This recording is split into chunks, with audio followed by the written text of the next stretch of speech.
worry. I come from a long line of worriers. My mother and my bubby could go head to head with the best. My mother generously worried about all her offspring, their offspring, her neighbors and friends, and all their offspring. She honestly believed that some lapse on her part led to the divorce of my cousin in Atlanta. She was trained by my bubby, who had the continental flair for consternation and anxiety. You should never know the troubles she faced.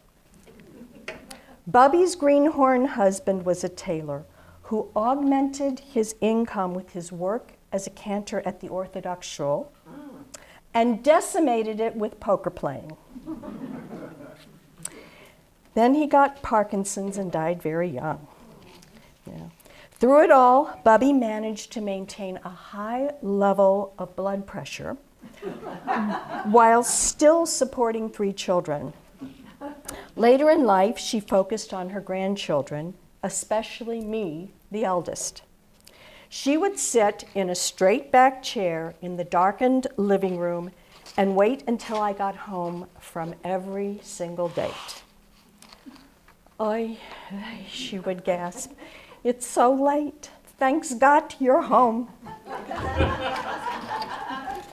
I know very little about my great-grandmother from distant Bialystok. The altar bubby Adel came to live with my bubby and never learned a word of English.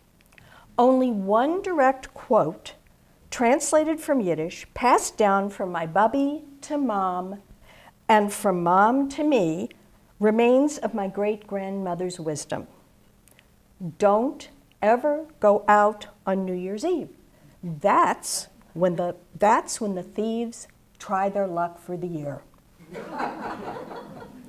Judging from the local police blotter, which, by the way, you should read every day, Adele was probably right. Maybe she was not a warrior, but wise.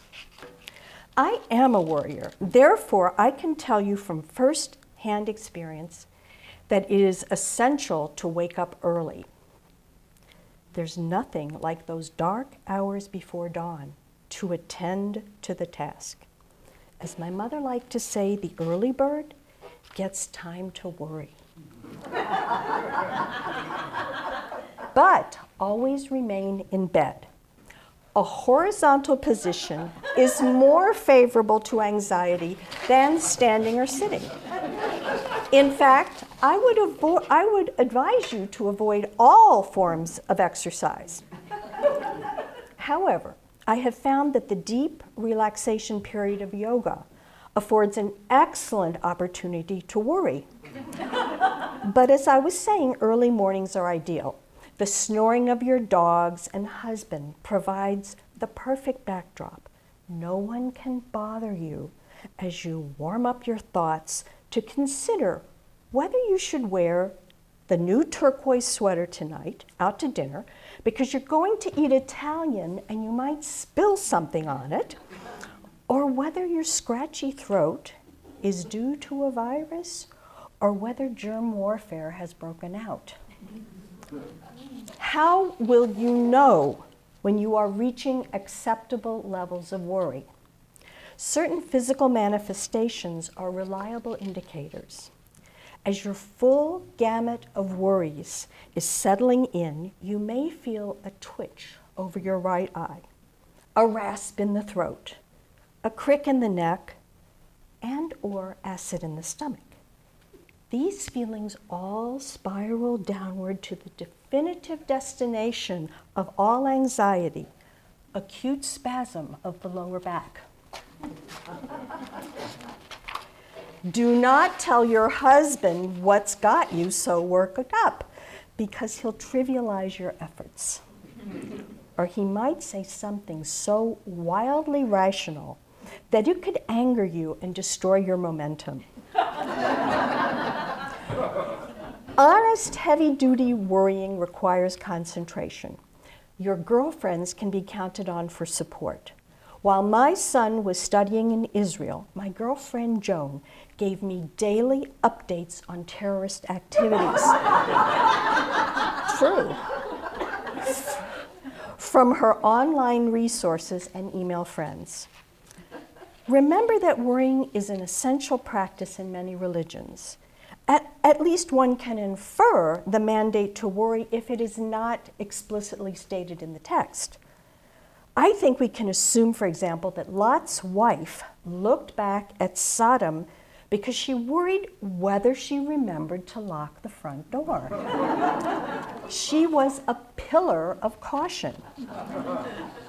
Examine the rules for kosher as set forth in Leviticus, or the dietary rules and restrictions of the Quran. Why do you think that Jews and Muslims eat only meat from animals that ruminate?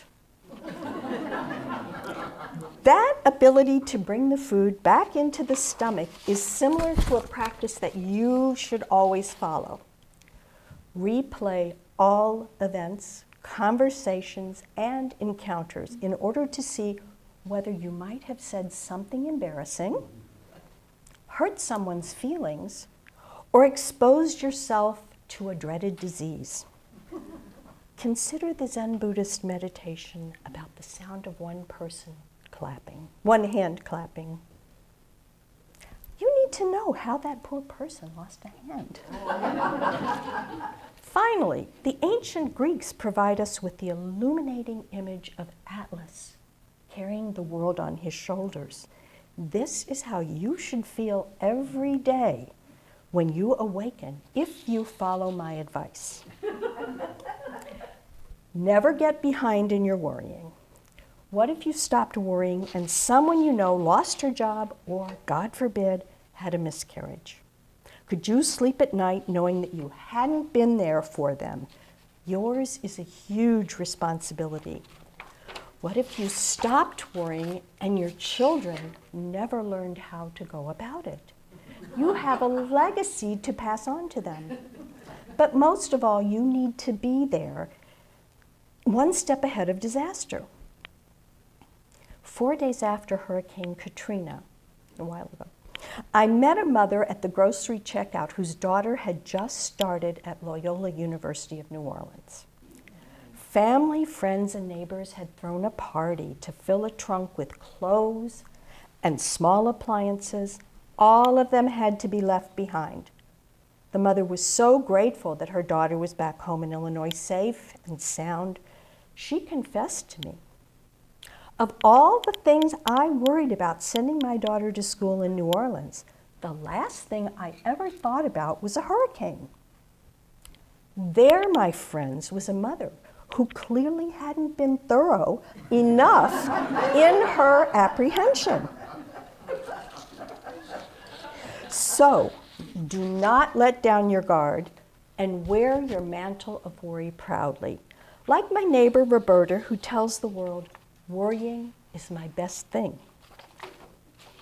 If you don't worry about yourself, who will?